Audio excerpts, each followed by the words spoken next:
Great. Good morning, everyone. I'm Augustine Brown. I'm the dean here at the Dalla School of Public Health. And really kind of my whole performance measure is to get the things that I need to do out of the way quickly and turn it over to people who will engage on a much more meaty topic. So at the U of T, we always start things with a land acknowledgement, which I'll start with. We wish to acknowledge this land on which the University of Toronto operates. For thousands of years, it has been the traditional land of the Huron-Wendat, Seneca, and the Mississaugas of the Credit. Today, this meeting place is still the home to many Indigenous people from across Turtle Island. We're grateful to have the opportunity to work on this land. So let me raise what I think is probably the most relevant question for me, which is why a School of Public Health thinks it needs that work in journalism. And I think the answer is pretty simple. It's got a couple of big parts that are critical. First is the tools and the techniques that investigative journalists use are critical to actually surfacing what's going on in our world. And if the idea of public health is figuring out how you make a more engaged society or how you make a healthier society, hopefully thousands or millions of people at a time, using those techniques can be a powerful way to identify and actually change what we need to do. If you read through the impact report here of what the IJB has done, you have this nice parallel structure between an action, often an investigation and a subsequent article or podcast or TV show, and a change in policy, which is very reassuring. And in some ways, very reassuring because it's not the usual 5, 10, 15, or even 17 years that we're taught to wait for things to change. The second reason is that public health is all about communication. It is all about telling people what's going on and doing so in a way that builds trust, doing so in a way that reflects and builds transparency more generally. And that way, again, journalism is a very important tool to have in a School of Public Health. And so, for those reasons, we're really happy to be the home for the IJB. We're really happy to be able to work with the team at the IJB. And now I'm going to stop and turn it over to Rob Cribb, who is the head of the IJB, to actually take over and talk a little more later. Rob? Thank you. Great to see you. Thank you. Go ahead. Why don't I invite the panelists to come up and we'll get started.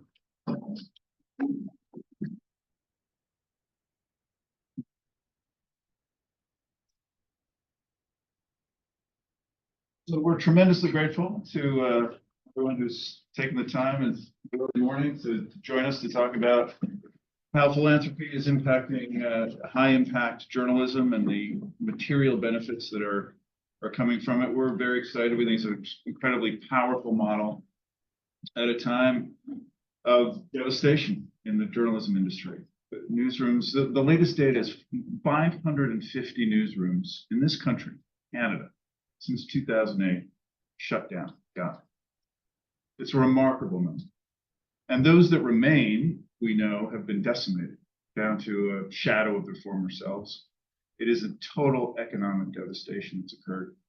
And it's tremendously impact investigative journalism in particular, because when times get tough, the first thing that newsrooms cut is investigations, because they're slow, they're expensive, they're legally fraught, they anger advertisers in many cases. And so what is arguably, and I would argue inarguably, the most important thing that journalists do is the thing that is disappearing fastest.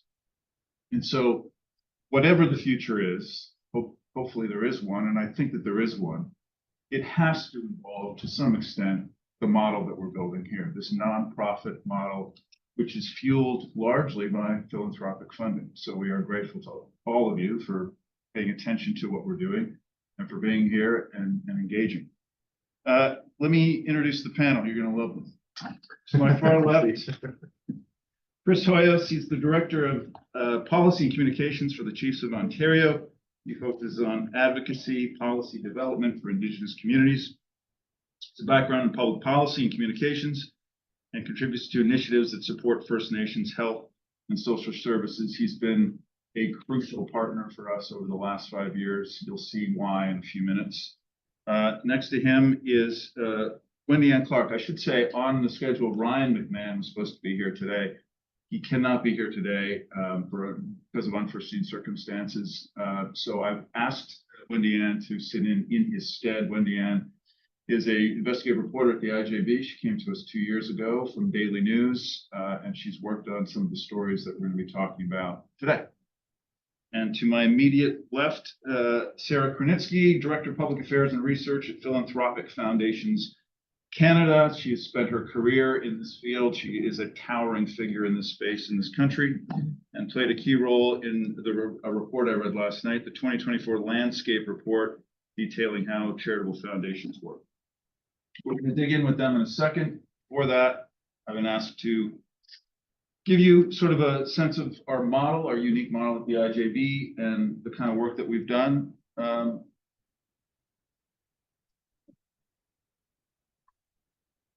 Hitting a button.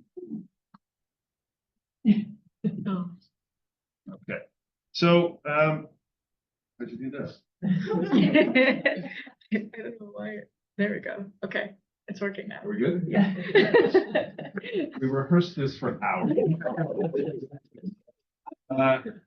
Okay, so let me tell you about our model. We think it's unique not only in this country, but anywhere. It's a collaborative model. We effectively restarted journalism, removed all competition, and built a model that is based entirely on collaboration. So we bring together journalists, senior journalists, academics, researchers, student journalists, and news organizations. We build a mass, and everybody comes in. We combine all the brain power. We dig in deep, sometimes for months, sometimes for years, on matters of vital public importance, and we break new ground. We find new documents, we get new data, we talk to more people than anyone can talk to who works in any newsroom in this country. And we do journalism that it's just not being done that way. My whole career I've spent in traditional media, the Toronto Star. We did it away. This is a different way. And it's working tremendously. It's the most exciting thing I've ever been involved with. And I think it's the impact that you see from it speaks for itself. We do a wide range of topics, typically published in the Toronto Star. You'll see stories here about lead in drinking water in schools and daycares, which is a big project we did this year that had tremendous impact. Radon in houses and homes and schools. The opioid crisis. The one to the bottom left, you see that story about illegal health products.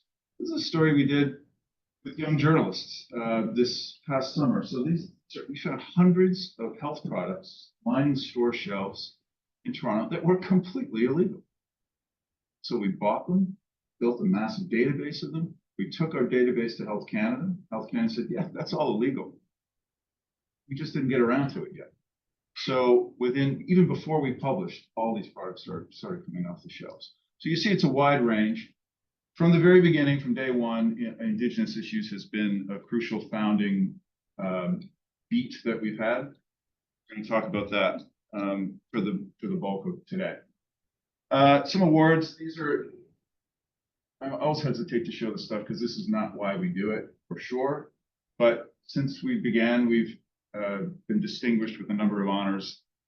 These are all national awards across the country, which I don't particularly care about, except that they do bring visibility, they do bring goodwill, they bring attention, that allows us to keep doing the great work. All right, so let me just walk through a few stories, and that'll be sort of a basis for which we can have a discussion. So a series we started 5 years ago from day one of the IJB. We started by figuring out how to do this better. It's tough. My first beat in journalism was covering Indigenous communities in Alberta. It's tough. It's a tough beat for all the reasons you already know. It's tough to get trust for entirely understandable reasons. It's tough to break into communities. It's tough to get interviews. It's tough to get data. These are all problems. So from day one, we decided we have to think carefully about how to do this. We consulted with people like Chris Hoyas over here, and literally spent the first year of this work showing up to meetings. So wherever chiefs were gathering, we'd get intelligence and we'd just drive there and we'd sit in, we'd make pitches, we'd go to chiefs in individual communities, we'd go to advocates, and no notepads, no tape recorders, just there, listening and saying, we want to do this better, want to do this right, tell us how to do it. And it worked. It took a long time, but probably a year and a half, 2 years later, before we ever published our first story. Since then, we've hired 2 Indigenous reporters, and we've done a series of stories ranging from water quality issues to housing to fire deaths. We'll talk about in a second abysmal data on fire deaths in First Nations. And then most recently, a groundbreaking series on mental health care, a federal program for mental health care specifically for First Nations and Inuit that is a disaster, unmitigated disaster.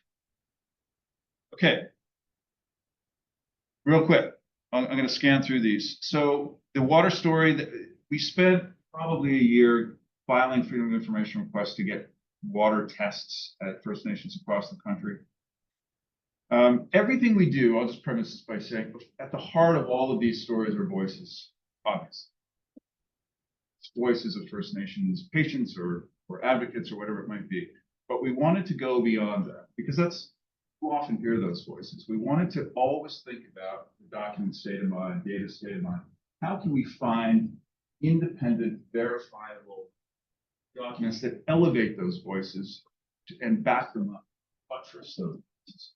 So that's always day one on any investigation. Where can we find the evidence that will give voice to the voices that are saying this?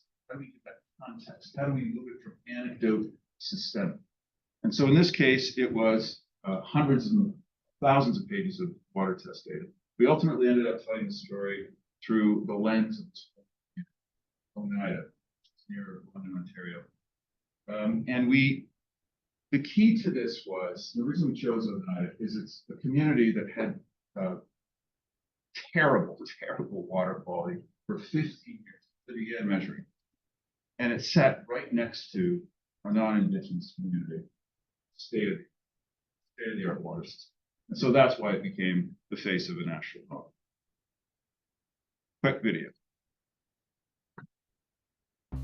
When it comes to my kids drinking the water, I'm afraid. Their tap water was laced with bacteria, and for more than 15 years, their water treatment facility did not meet even the most basic provincial standards. But nobody was listening. So we spent months in the Oneida Nation of the Thames near London, Ontario, gathering evidence, fighting for documents from the federal government, and meeting with the people who live there. The story we eventually published sparked public outcry about a disparity in drinking water quality between the First Nation community and the non-Indigenous neighboring town where the tap water flowed from a state-of-the-art treatment system. In the aftermath of our reporting, the federal government committed $43 million to ensure clean water is on its way to the people of Oneida.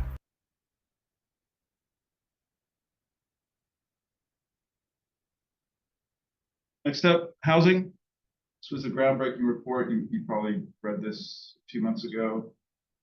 We got access to a report, a 4-year report written by obviously Indigenous organizations, but also the federal government. It, for the first time, detailed the infrastructure gap, $350 billion, meaning that's the amount of money that it would take to bring infrastructure, meaning roads, sewers, housing, up to Canadian standards. Because we were able to get it early, we spent months doing the reporting. So on the day it landed, we unveiled a huge, detailed, contextualized investigation with numerous voices. We got that through our sources, and because at that point we built the kind of trust that allowed us to get exclusive access to elevate that. So just think about this for a second. These reports come out all the time.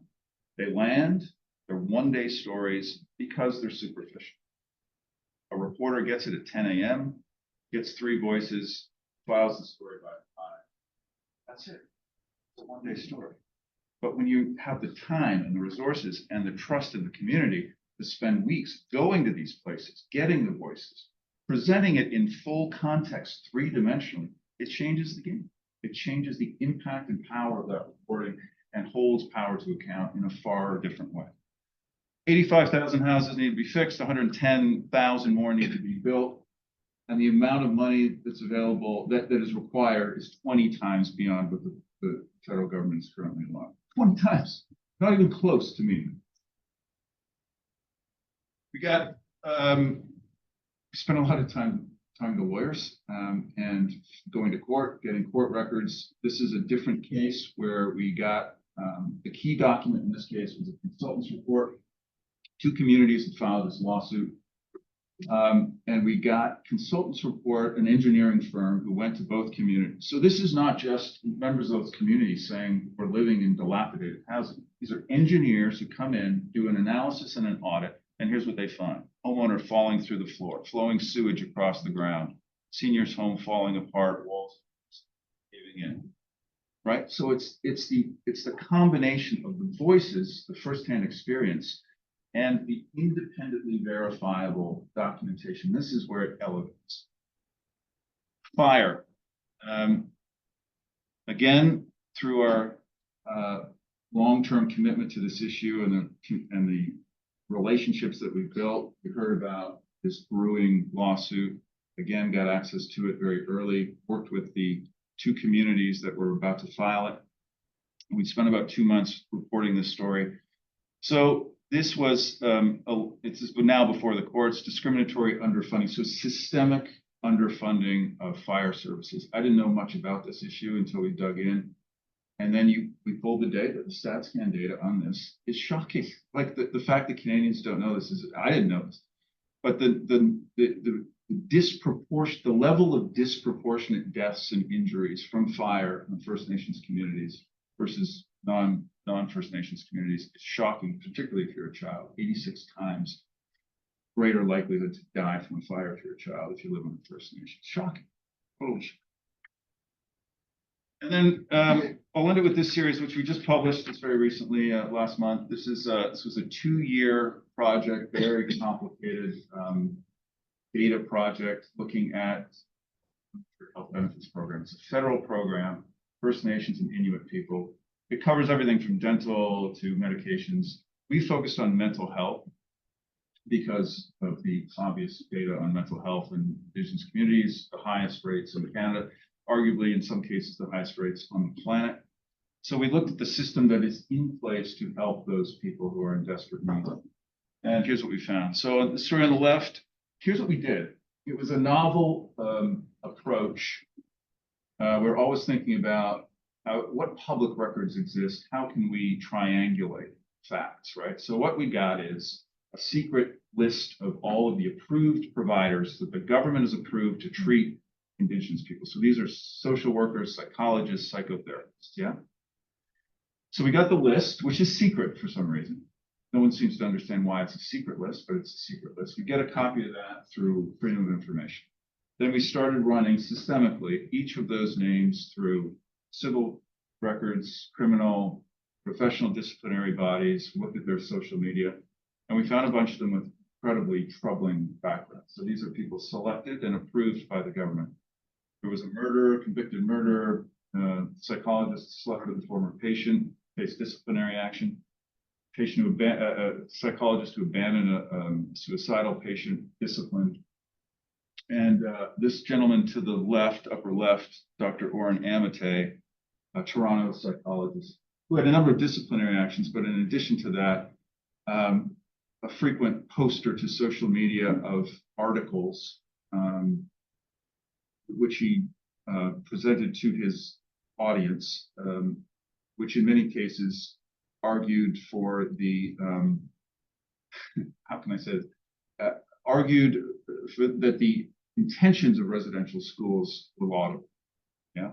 So we took all of this, of course, to patients and health advocates. It was incendiary, very strong response to that. And then the second story is a wide look at the red tape, the intractable bureaucracy of this system, which leads many providers, so sociologists, psychologists, et cetera, social workers, from refusing to take anyone who walks in the door with NIHP coverage because they don't get paid for months. It's a system that is that is so difficult to deal with that they don't even bother with it, which then leads to these dramatic wait times. So we have people who are suffering tremendously on the brink. We're having to wait many months, well beyond the Canadian national average.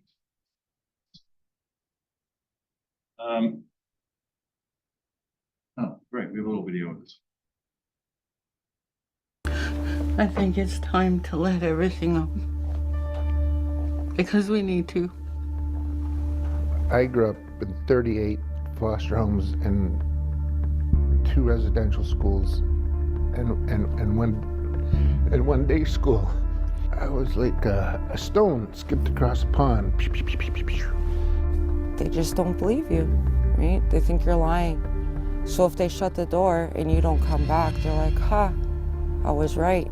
There's high rates of suicide everywhere around the reserves, and even with my own parents, that's how they died. It's all the trauma from all the generations. That's the complex trauma. That's what we're talking about, of how cultural genocide can really disrupt and interrupt that nervous system. Nobody that understood my life and said, it's okay, I'll help you.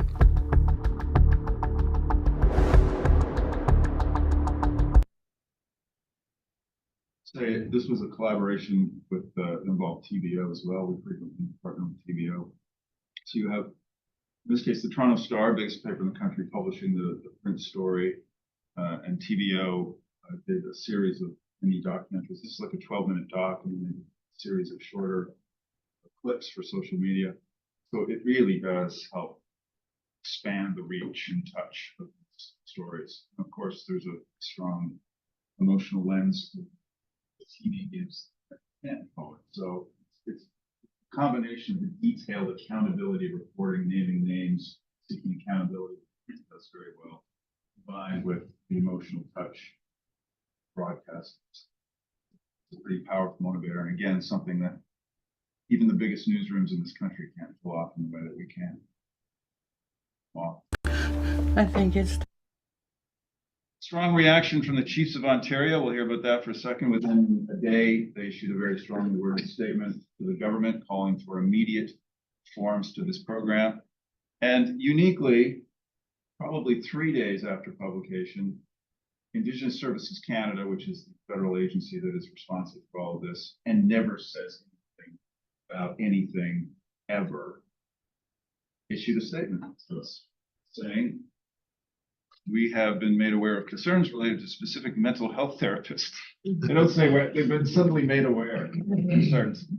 The NIHB program will follow up immediately, prioritizing client safety, including emotional and psychological safety, and taking steps to address these. Okay, those are the stories I wanted to go over. Can we engage now? I'm going to start with Chris. Yes, absolutely. You have been a key figure for us. You've been a collaborator with us. You have guided us.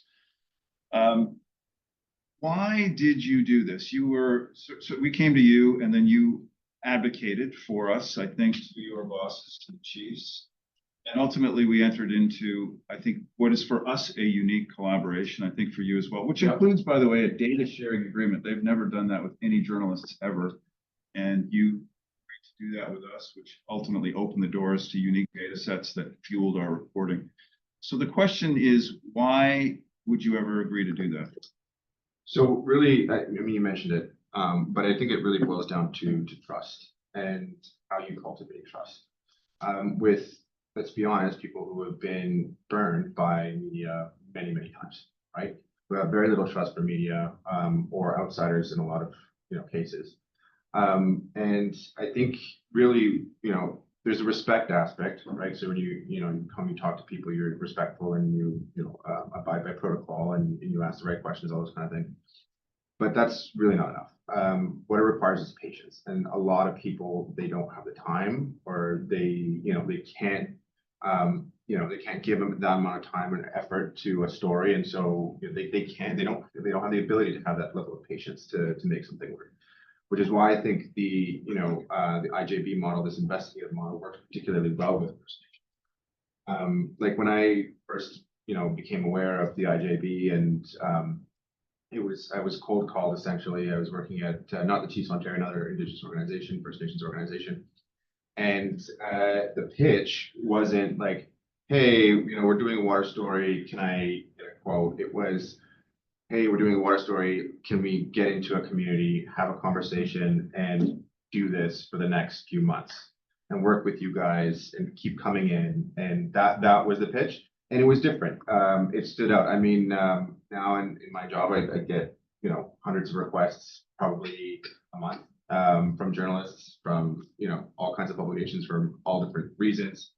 And, if you know the reporter and, you have a bit of a relationship with them, you might get them in the interview and that kind of thing. But I wouldn't trust them with, introducing them to chiefs and getting them, to do sensitive topics like NIHB mental health, like water. Because if you're not taking the time, you're not doing it properly, there's just a very good chance it gets misconstrued. And it's happened many times in the past. So, I'd say trust, which is a product, I think, of taking your time and doing things right. So 3 years later, or whatever it is, 3 or 4 years later, upon reflection, I guess, what's the feeling at Chiefs of Ontario about how this has gone? I mean, it's very positive. We're sort of simultaneously also working on kind of building out our communication sector. It had been dormant for a little while, and I think the timing was also pretty good. But I mean, I was there the first time you guys went to our leadership council, which is the Grand Chiefs in Ontario and the Ontario Regional Chief. And they're initially a little bit dismissive. I think we can probably say that.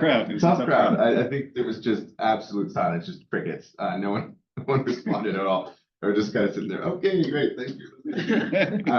But that you undaunted, you guys came back again, did another presentation. We kind of reassessed, like, how do we do this, and there was okay, fine, let's see what you guys got. And you weren't there, unfortunately. I had the privilege of showing them, these articles and the TVO video for the first time, and they were floored. They were absolutely impressed. And so, along with this and the mental health story that you guys did a little while ago with Chief Lori Carr, and the Oneida water story, I think you've got a lot of good currency with leadership anyway. How does this stuff, stories like this, what do you do with it? How does it assist you in the organization's mission to improve the lives of First Nations? Yeah, I mean, it's huge, right? I mean, unfortunately, I think it was mentioned by one of the people in the NHB video. People are reluctant to believe First Nations when they say something's wrong, right? Even if it's raw data, they're like, oh well, it's probably an issue with it. You're bending the truth. This is not, the case. But when it's out there, it's in front of everybody. It's with a reputable news source, and you can tell, like, the work's been put in. You have all your ducks in a row and what have you. It's right. We, for instance, based on the NIHB story, we were able to secure a meeting with the entire Conservative caucus federally. So we're actually meeting with them next week in Ottawa. We want to make the NIHB transformation an election issue that we want to see pretty much everybody campaign on. So we're actually meeting with the NDP and Liberals as well. But the Conservative caucus is, fortunately, probably the more important one in this situation. We kind of, regardless of who comes next in government, we want these reforms to continue. And so, based on these investigations, we've also gone to our leadership, and discuss with them, what are the reforms going to look like, right? How do we need to change the system to make it better for First Nation? And a lot of that is based on the work that you guys did. We have the facts now, and we're able to advocate for that policy change. That's great, thanks. And you'll tell us what comes out of the caucus meetings with the Conservatives? Yes, I will.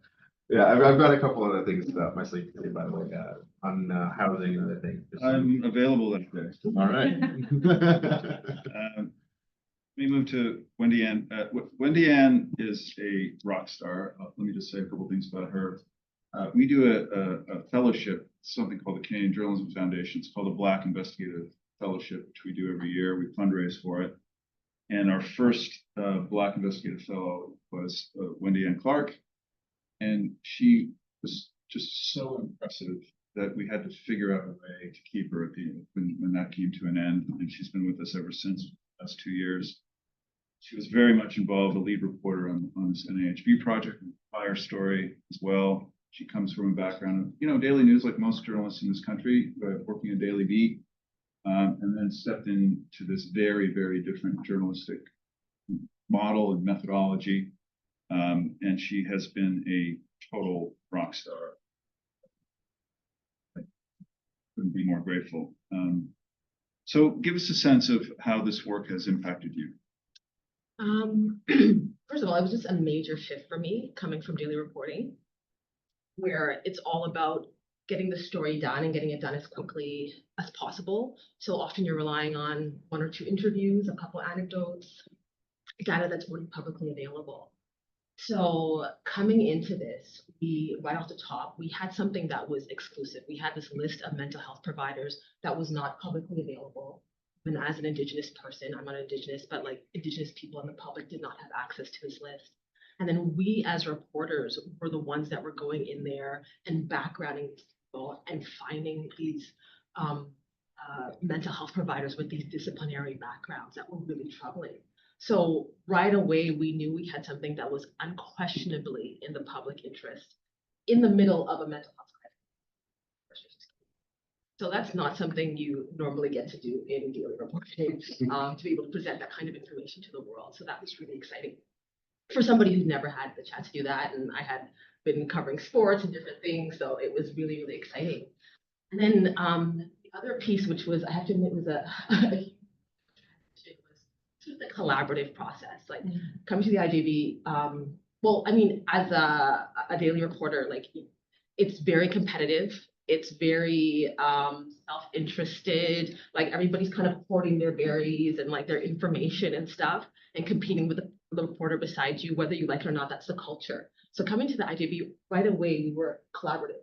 So I was working directly with Cribb, who, you come in, you expect that I'm not going to be working with Cribb. Like he's busy, he's doing stuff, but like we're working directly together every day to this day.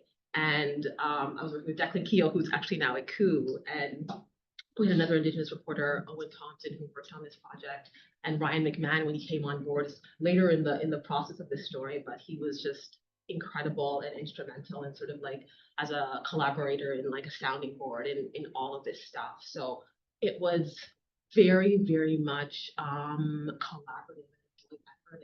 We knew that it wasn't about like our individual byline. It was about this mission of the IJB, this public interest reporting, and for a story that was literally life and death for in Canada right now. And then you saw the documentary a little bit, Mind Games. So coming off the top, we were in meetings with I'm laughing because it's like day 3 of being with the IJB. Like you just expect that you're going to be like, just sort of like sitting back, but I was thrown right into the midst of it.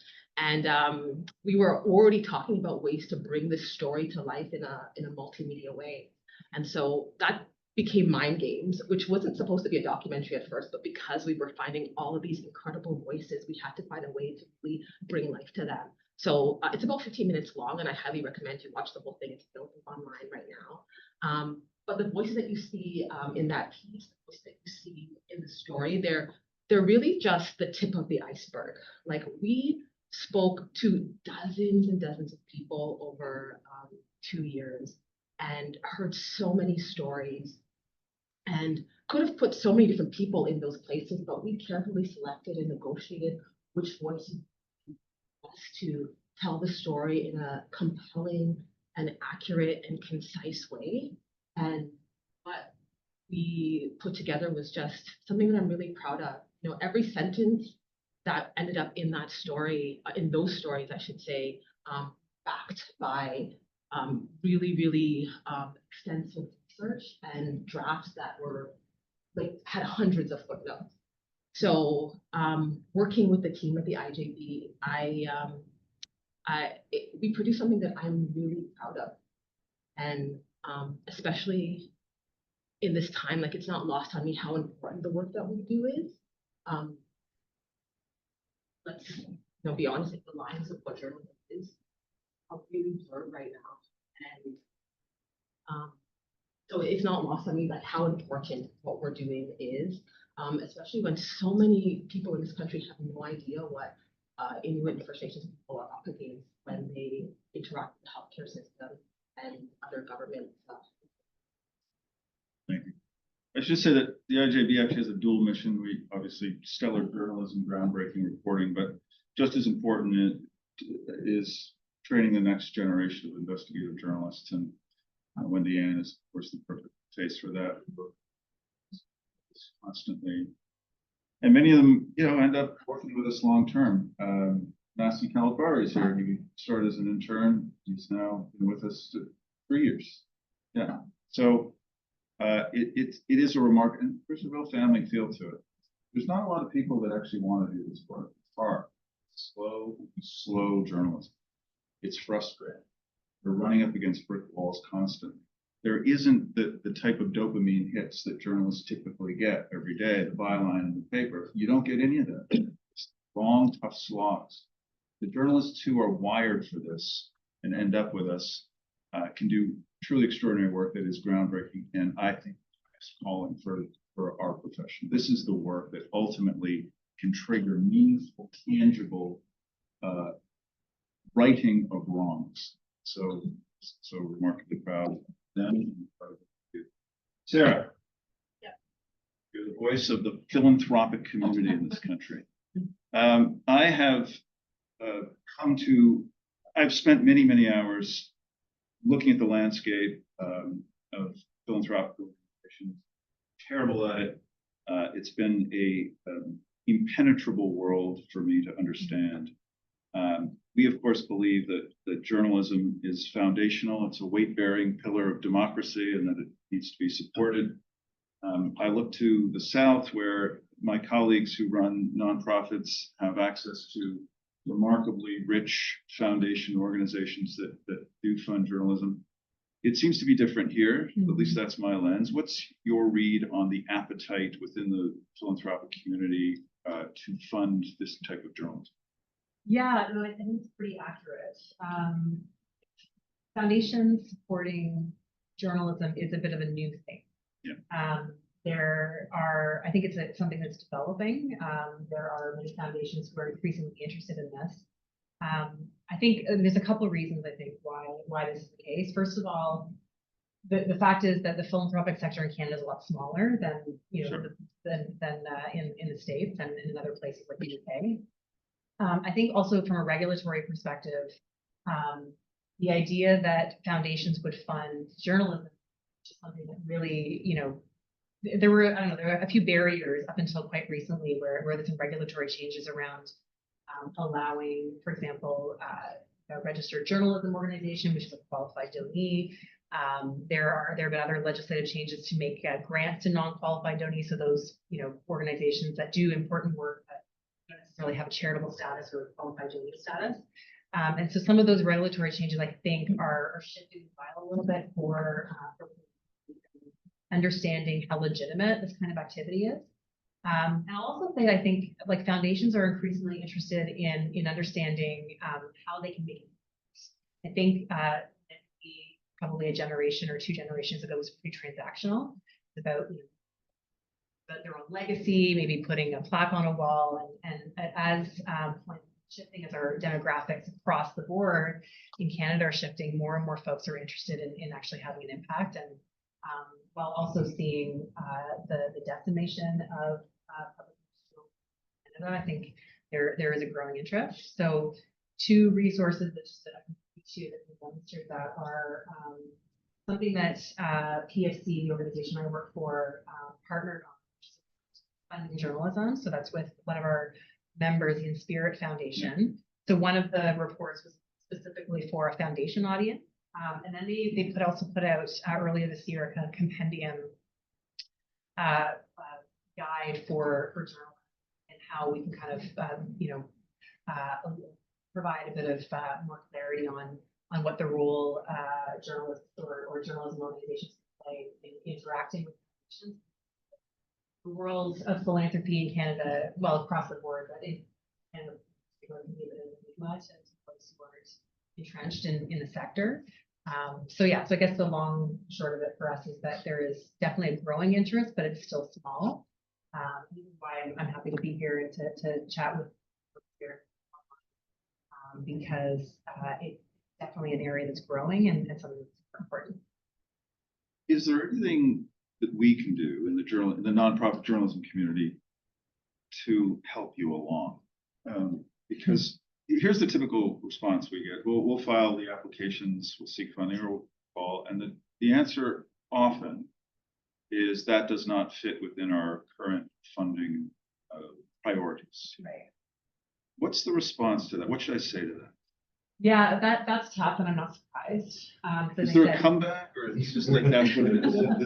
I wouldn't say there's a comeback. I would say that there's a different approach I would take, because I think generally the idea that for foundations to actually support journalism, like there's a small, like journalism per se, there's probably a small group of foundations I'm aware of that actually have that as part of their mission or part of kind of the kind of issues that they're trying to shed the dial on.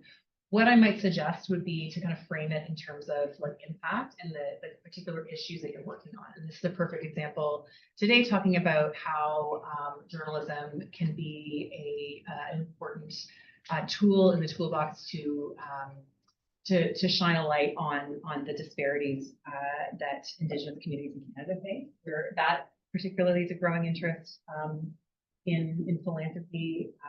We're coming up next year on the 10 years for the philanthropic commitment for the philanthropic community in Canada on advancing reconciliation, and I think it's topping many foundations. And it's particularly next year for that to be we'll be working, with our communities to think about ways in which we can advance that kind of work. So rather than focusing on journalism per se, thinking about kind of the issues that you're working on, partnering and talking about how you're partnering with communities and with the people with lived experience. I think that's Thank you. I've just been given a note to acknowledge the online audience. I've totally ignored you. Apologize. Let them know they can submit questions via Q&A function. So, dearest online audience, please feel free to submit questions somehow in a way that I don't know via the Q&A function on your computer screen. Thank you. Okay. Any questions here in the room? I'll keep going. I want to acknowledge a couple people who, the online audience, I apologize in advance, you can't see. Another thing that we do is part of our collaborative harvesting of brain power. Two of our luminaries are in the room today. I just want to acknowledge them. Neil Seaman is here. He is our academic advisor. He has been tireless support for the IJB. He is both a donor and a guy with this amount of time and thought care to the work that we do. We speak constantly. He is an inspiration to me and to all of us at the IJB. And he got up early today to come down here, and I want to thank Neil for being here. And Dr. Blair Bigham is here. He is our scientific advisor. So these are people that are not paid. They just have come to us and are effectively volunteering their wisdom, their elite level wisdom to our team. Blair gets on phone calls to help along stories. He deciphers medical jargon for us. He points us to sources. These are heroes. These are selfless altruists who believe, obviously, in the mission of the IJB and elevating public discussion and understanding and illumination around these vital interest issues. I'll acknowledge my team here too. Damar, Dory's here, Massey's here, and of course, Indiana. These are the best young journalists in Canada, arguably the planet. And it's because they come together in this remarkable place where it's not just a bunch of journalists talking to journalists, it's a bunch of journalists hanging out with some of the smartest people in this country and around the world and digging deep on issues that really matter. So, I mean, it's a dream come true.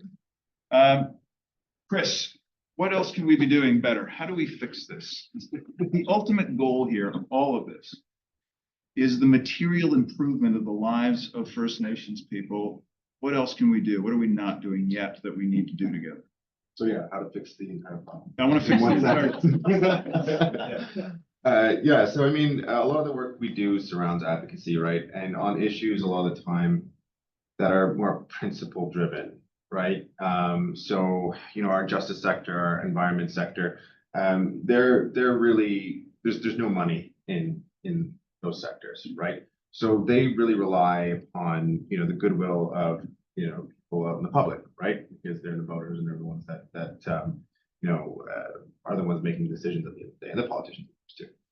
So if we're talking about advocacy, I think, at the end of the day, if we want to push these issues, you need a bigger splash on the front page, right? And you're helping us get there. I've done my best to try and build out a communication sector at the Chiefs of Ontario.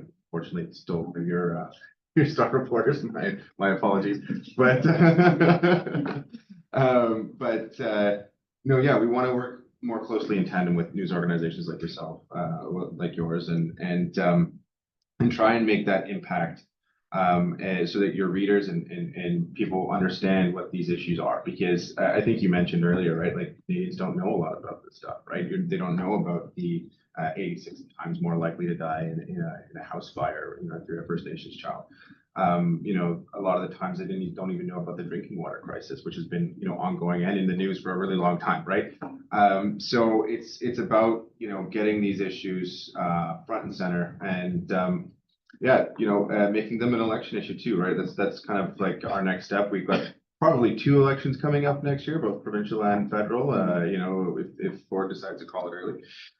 So we're already kind of gearing up for that, right? And the more that you guys make noise, the more they have to respond to us when we're at the table with them at Queen's Park or on the Hill. Well, take us behind the curtain. Story comes out. I assume you send it to the Tories, and you send them to the Liberals and the NDP and the Tories, and then you call and you say, we need to talk about this. What do they say? Yeah, well, we first will go to our leadership, right? So we go to the Chiefs and say, hey, look, this is what we found out. How do you guys want to respond? And they'll give us some directives, right? They'll give us a mandate to go pursue this. And we'll develop a communication strategy, which involves you all and social media and all that kind of stuff. A political strategy, which, involves setting up those meetings with politicians and what have you. And then a legal strategy as well, right? That's always the last resort. We've always got that in our back pocket that if, things don't change, then now we've got to go talk to the lawyers. So we're already talking to lawyers about this stuff, right? Like that. So it's all kind of works together. And then political strategy, we've got an excellent government affairs manager who works under me, and has got a small team as well, and they're the ones that set those meetings up, craft the message, right? So you want to go in there with a really tight message. You don't want to have all kinds of things kind of confusing the issue, and very specific, concrete lead behind asks. You're saying this is what we want exactly here. And then the negotiation starts, right? So you can go to Parliament Hill, and our chiefs will go and sit down with them and hash it out. And a lot of times it gets messy. It's like name calling and all kinds of stuff going on. But usually, if you push at it long enough, there's a good chance that you get what you need. Okay, so let's talk about, in a week you're gonna meet. You're going to Ottawa. You're gonna meet them. What are you asking for? What are you going to demand? So it's first off monitoring, right? That's like the low-hanging fruit. Monitoring. So like looking at this list and making sure that there's somebody looking through and making sure that this it's like not just reporters, maybe not just reporters like run the program, right? That that there's an eye on who exactly is providing these mental health services, right? Because we just don't have that function right now. So that's sort of like the low-hanging fruit. And honestly, the AFN and the Assembly of First Nations and the Chiefs of Ontario, we have been asking for this for years, for like 7-8 years, and nothing. They won't meet with us on it. They won't talk about it. And so now we've got this window of opportunity where we can say, okay, reform number 1, monitoring, but then, that's just the low-hanging fruit. We also want to look, longer term, and looking at health transformation, right? So it's actually, First Nations that are in control of the health benefits program, but that of course takes a long time. I think it's actually super interesting, and it's just making me reflect on a lot of the question they gave me earlier around like what can journalists or journalism organizations do to get more information. The model that you just described around the important role of journalism highlighting issues for advocacy is super important. And I know the charitable sector more broadly and foundations are increasingly interested in advocacy and understanding advocacy as an important charitable activity to kind of advance those different issues that we're all trying to advance to make life better. So I mean, that's a super important thing to consider is in that partnership, but also like, how does journalism play a role in highlighting issues? How does it light a fire in the public so that the politicians are also like have a fire lit under them as well to actually, address these issues? Because it sounds like what you were saying is that you've been raising a lot of these issues, but if it weren't for some of the partnerships that you've had to be able to highlight the issues in a kind of more journalism kind of public sort of way, then maybe they wouldn't have got the attention of politicians. So that's super important. You need to shame it a little bit. Yeah. I think that's what it kind of boils down to, right? We'll get the Conservatives and NDP to call it the Liberals in Parliament, and Liberals will hopefully respond to that positively and start to actually make some incremental changes. And if the government changes, then hopefully the Conservatives will keep to the promise and we'll work with them, right? I mean, it all stems from that sort of public shaming you guys do, which we benefit from. You enjoy the shaming. Oh yeah, that's why I do what I do. I want to bring Wendy Ann back in here because she obviously has a unique lens on this project and all of our work. And one of the things that we do, I think, differently, just in terms of our day-to-day methodology, typical reporter will show up at 9 a.m. and probably not leave his or her desk. So everything is done by phone, email. That's just the way it's done in journalism today. It's very different than when I started. But one of the things we do, and this is in part because we have the blessing of time. We are not on daily deadlines, so we have the ability to go out in the community. And Wendy Ann sort of has invented this model. Wendy Ann goes out. She packs up her bag. She goes and knocks on doors. And one of the reasons you're seeing these faces in this video and reading their words in her stories is because she did that. And these are people that who are not going to take a cold call and open up to you about their most, vulnerable secrets. This takes time. This takes eyeball to eyeball contact. This takes tone of voice. It takes body language. It takes showing up. Talk about the process by which you do.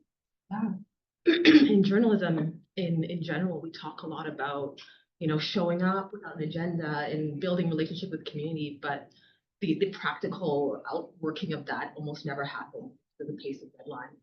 So coming on board with this story, particularly investigative reporting in Indigenous community, it was very, very clear off the top that I wasn't going to get anywhere just sitting at a desk, calling people on the phone and sending emails. Wasn't getting anywhere. So I had to go out into community, and rightfully so. And I was attending powwows and showing up at events and talking to people in social service lives, going to conferences. It's not going there and having a microphone in people's faces all the time, but just this is not a community that I'm from. It's about understanding the community, understanding the way people think, not necessarily talking about healthcare.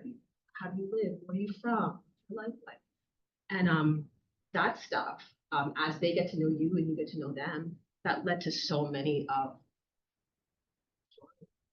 just as a reporter, an understanding of the communities that we're writing about. So that relationship building has been instrumental. There was a story that I was thinking about on the way here, even as you were speaking, it just triggered that memory. We're at a conference for the $300 billion infrastructure gap story. And we were at the conference, and there were some chiefs from Alberta that I had been trying to connect with for a long time, and they were all in the room at this conference. So I said, okay, can we meet up and stuff? And so they were like, yeah, sure. And so it was me and these 5 chiefs from these different communities from across Alberta, and they were just sharing for like an hour the challenges of it. And it was almost so difficult just to hold it together, as you heard these stories. And at the end of it, one of the chiefs, he looked at me and he said, do you believe us?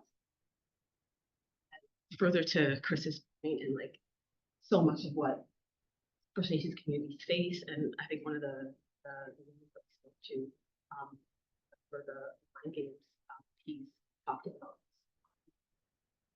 And so there has been so much of a rift, so much damage done by reporting in the past, taking a story and reporting it and never coming back. And so that intentional relationship building, that slow relationship building was so important. I remember being at a conference and interacting with the chief. We were just talking about this stuff, like relationship building and how important it is and stuff. And she said something that was really beautiful, and I always remember. She said that trust is built through cups of tea, you know? And so those connections that we made we just wouldn't have this. We talk about going into communities and showing up at these things, and maybe at first they don't know, you're not from that community, they don't recognize you, they're a little bit apprehensive at first. But when you keep showing up and they see how dedicated you are and how intentional you are and how passionate you are, that trust develops over time. And like even just this past week, we're getting these incredible leads out of the NIHB story. So not only do we get like responses from people saying like, hey, you know, I find this like pretty like chill, like, you know, thank you for that story, you know, but the real strength of the responsiveness that they're giving you more leads, you know, and that's when you know that that's when you're building that trust.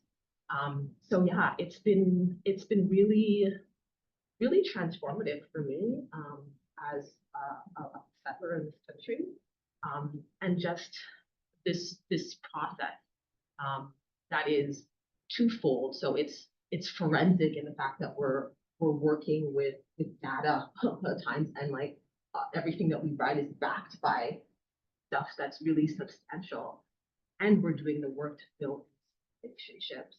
And so the years that I've been here has only strengthened my resolve as a reporter, as advocates, as funders, as members of the public, as researchers, that we really need to do everything in our power to make sure this is. I have a question from the internet.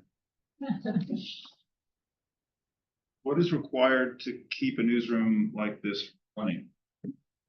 Good question. So here's how it works. We have a very simple budget. 95% of every dollar we get goes to one line item, just to pay journalists. Dalla, Lana School of Public Health obviously gives us our home. We have space here, administration, but all of the money to pay people to do this work comes from philanthropic funders.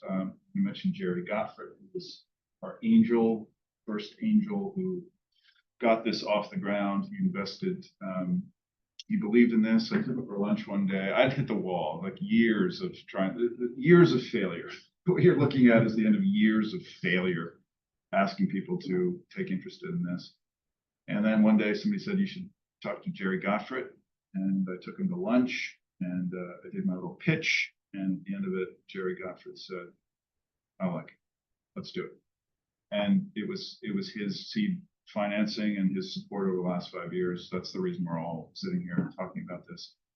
And then since then, you know, we've been fundraising and seeking support. The Toronto Star, of course, has been a supporter. A number of, the foundations have helped us. The Main-Tree Foundation helped us hire our first Indigenous reporter, the Donner Foundation. So we've had tremendous support from a small number of funders, and it's that money that has allowed us to do this journalism.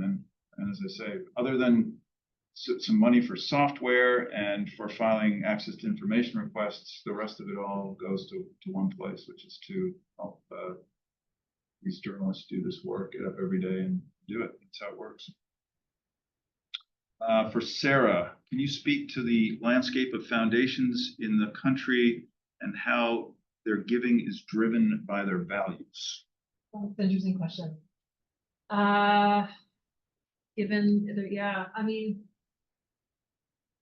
It's a big question. Foundations are diverse. So there's about 11,000 foundations in Canada right now. They manage about $135 billion in assets and granted approximately $10 to $11 billion a year.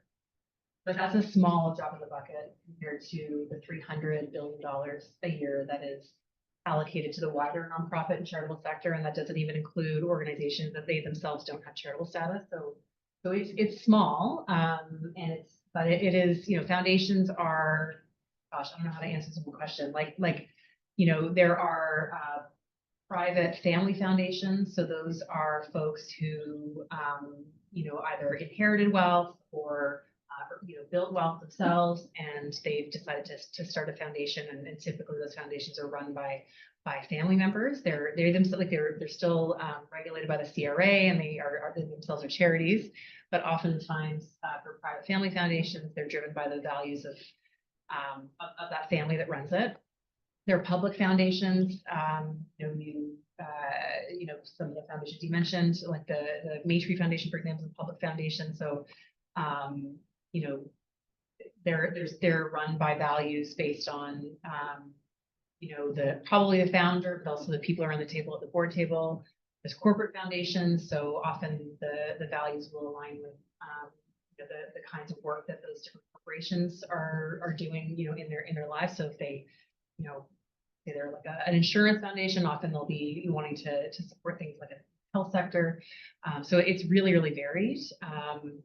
So the values are quite broad, but the key thing to remember is the foundations are charities themselves, so they have to be driven by charity, have to advance their own charitable purposes, and that can range in so many different kinds of ways. But what's really interesting, I think, about public institute journalism is that it touches everything, right? It touches all sorts of kinds of issues, and so I think there's a really strong case to be made for the role of journalism partnering with charities and with other kind of public interest institutions to advance those really important issues. And so, yeah, so there's just a lot of opportunity. So who makes that case? Should we be making that case? Well, it's maybe you yeah. can make that case. I do make the case, yeah, I do my best. But you know, the case also has to be made by charities and nonprofits who are seeking funding. But yeah, it's a broad conversation to be had with manage those philanthropic dollars, whether it's through a foundation or their own personal wealth. Like the conversation needs to continue to be had, because it's an evolving in terms of you know, the role of philanthropy. And let me, for the next 30 seconds, make you director of the IJB. What would you do? Oh gosh. That's how I feel. Right. Well, you know, I mean, there's so many different ways you could advance it for fundraising, you know, to try to advance the fundraising. Yeah. Yeah, I mean, showing up at conferences, you talked about that. Like that's a good thing to do. It's very efficient use of time. You're surrounded by folks who kind of work in that space. Funders conferences. Funders conferences, fundraiser conferences, charity conferences, the different communities. Like if you think about the kinds of issues that you're trying to address, you know, show up in the places where those people are who are also trying to address those things, and think about how you can build partnerships. And you know, I take your point that, you know, funders aren't used to hearing from journalists. Like that's a kind of a new thing. So I would definitely leverage the partnership angle and talk about how you know, the folks who are personally affected by the issues, or the organizations that are advocating for those communities, how you can be an important partner. You know, so less about us, more about the issue and the partners. Less about you, it's more about the issue, right? Because foundations and philanthropists are driven by issues and about impacts. It's not about, I mean, you're going to be hard pressed to find a huge group of philanthropists who are interested in advancing journalism per se, just for the sake of journalism. It's about like, what is the impact of journalism, public interest in particular. So that's going to be the angle, sure. And I think, yeah, like working with the folks on the ground so that they also understand it. So like, I love the story about the advocacy piece and the importance of journalism, because, you know, the groups who are trying to make change, especially at a kind of like policy level, are increasingly understanding that they're only going to get the attention of policymakers if the public is interested in the issue or if they're shamed with it. Like, and that's really critical, I think. And that's a really important strength that the journalism has. Okay. I don't know if I'm answering your question directly, but yeah. Yeah, yeah. Well, thank you. This panel is fascinating. I mean, two other industries beyond journalism that the IJB is disrupting or changing is academia, and the second one, which I call data philanthropy. But the first one we're starting to have some success with. So we're building in the IJB into federal research granting proposals, and we've had success. So, and it's eclectic success. And so, for example, right now we're working with mathematicians on really important health-related modeling, and the IJB is built in terms of how you communicate this to the public. And this is, and then we're also involved in a sort of legal related research. And one of the challenges in federal research dollars is that what's called knowledge translation in academia is often kind of a tick the box thing, where you got to say in your grant that you're going to write research papers, you're going to go to symposia, that kind of thing.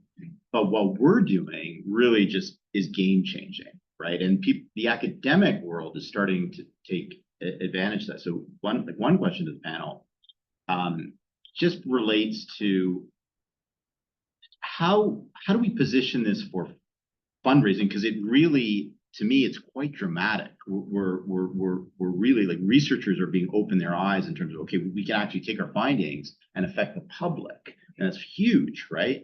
And so, just wondering, practically, okay, I think we can appeal to potentially foundations for just showcasing this.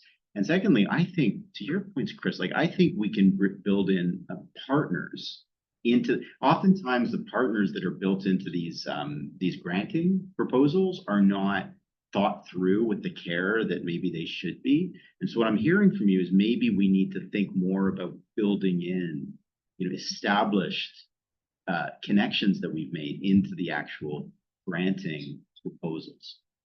I don't know if you thought about these things, and it just dawns on me from this discussion that we're having today. Yeah, I mean, the academics are important, the research is important, the journalists are important, but the people on the ground, the organizations that represent those people are also important. So, kind of making those links in the applications, I think, is going to be so important. It's an interesting idea. So let's just play it out. So we approach Foundation X that has an interest in the issue that we're prospectively going to look into if we were to get funding for it. And we present ourselves as essentially a sort of coalition with journalists. Here's the luminary academic who is going to be embedded, woven into the project from day one, not a soundbite, but like a partner, a collaborator in this research endeavor. And then, whatever public interest organization might be part of this as well. And sort of, I guess that's the idea that you were talking about. So it's not, I'm a journalist, alms for the poor. It's coming together with a sort of a coalition or a group that are all uniquely interested in that issue and all have a unique lens on it, and together are going to be equipped to bring a higher degree of illumination. 100%. So previous to this role at PSC that I hold, I've been there for like 3.5 years. I worked for one of Canada's largest foundations, and I reviewed 1,000 applications with hundreds of community organizations. And so for sure, the best applications talk about the coalition model, the different folks that are engaged. So that's, you're definitely on something. I'm only speaking about private philanthropy. Government applications are a completely different beast. But I don't think that principle would be. One of the challenges that we have, certainly as investigative journalists, is like, we can't take money from a whole bunch of people, and editorial independence is a huge deal. Like, that's a non-starter, right? So the deal always has to be whoever we go to, that we're asking you to support this work, but you cannot in any way influence the direction of it or the findings or what there is. Is that a real problem? Do you think that that is one of the reasons that there is hesitance to enter into this on the part of foundations? I think it's changing. I think that there's definitely a lot of pressure to, be able to kind of show impact with philanthropic dollars. I mean, like at the end of the day, foundations are tax-free organizations, right? So it's money that would otherwise be in the public purse, and so they have to demonstrate kind of like the impact that they're having, for sure. But I think that there is a movement in philanthropy broadly around first of all, kind of taking a bit of a step back and thinking about like, what's my role in this ecosystem and what is the role of the folks on the ground who are doing the work and what's their role? And really kind of like providing the resources so that they can do the good work that they need to do and go in different directions. So we call this trust-based philanthropy, which seems like it should always have been trust-based, but it is kind of like a change that I'm seeing in the sector around identifying whose role is whose, and allowing the kind of professionals to kind of address those kinds of issues. But yeah, I think highlighting the integrity of ensuring that there's no interference is really critical, and that's something that we're continually talking to philanthropy about, and how that's a little bit different, because some funders, are a bit more engaged in issues than others. Some kind of write a check and then they kind of stand back and then that's it. Others, increasingly actually have people who are experts on those particular issues, working at those foundations, running those foundations, or sitting on the boards of those foundations. So they understand the issues and they want to get more engaged. But yes, that integrity piece is really critical, and that's definitely something that's kind of changing, but slowly. But it has been normal. There is an acceptance of that, generally speaking, among funders. Yeah, it's changing. Yeah, it is. It's changing. I mean, I think that there is it takes a while for philanthropy to change. It is. I've seen it over my career, but it's quite slow. Okay, I think we're nearly time. Anything else? I don't see anything on my screen. Any last thoughts, Christopher? Yeah, maybe just on, when we're talking about communicating to the public, one thing I'll, sometimes tell my staff, my communication staff, at the end of the day, First Nations aren't, we don't call them powerless or anything like that, but the scales are usually kind of tipped against their favor. Really, a lot of the power in this country is, financial, institutional, electoral, that kind of thing. But public opinion is also very important, and we can influence that to the best that we can. And it's with your help that we're able to do that kind of stuff. So I just want to say thank you for, a lot of good partnership and a lot of great stories and many more. Appreciate it. Leanne? I guess I wanted to echo your sentiments just about our team. Like, the investigative reporting, it's slower, like our publications are slower, but it's not because our pace is slower. Like, we could all, the three of us, four of us in the room, I see the Mark's face. Like, it can be really intense in our newsroom, and just making sure that that we're moving the story forward every day, and check-ins with Rob and the rest of the team. So I just wanted to just say thank you to everyone that supports our work, and just celebrate our reporters and Rob, who somehow is available for us in these stories that we're working so hard to push forward. So yeah, just want to celebrate the people in the room. Definitely, if you don't know, take time to get to know them. They're incredible young people. They're just so passionate about this work.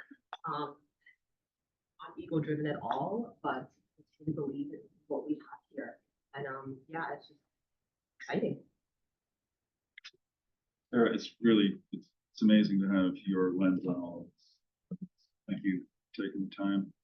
Any last thoughts? Anything that we need to know?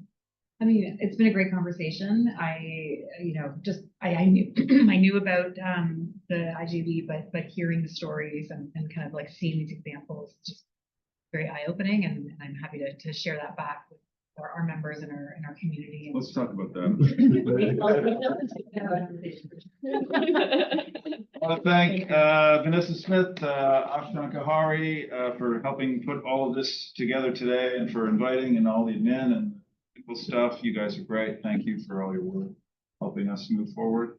And for everyone who's here and online, we are tremendously grateful to you for talking about journalism for about an hour on it. It's a great privilege for me to be able to share the work that this team does, and to have your valuable attention for even a short moment. So we're grateful.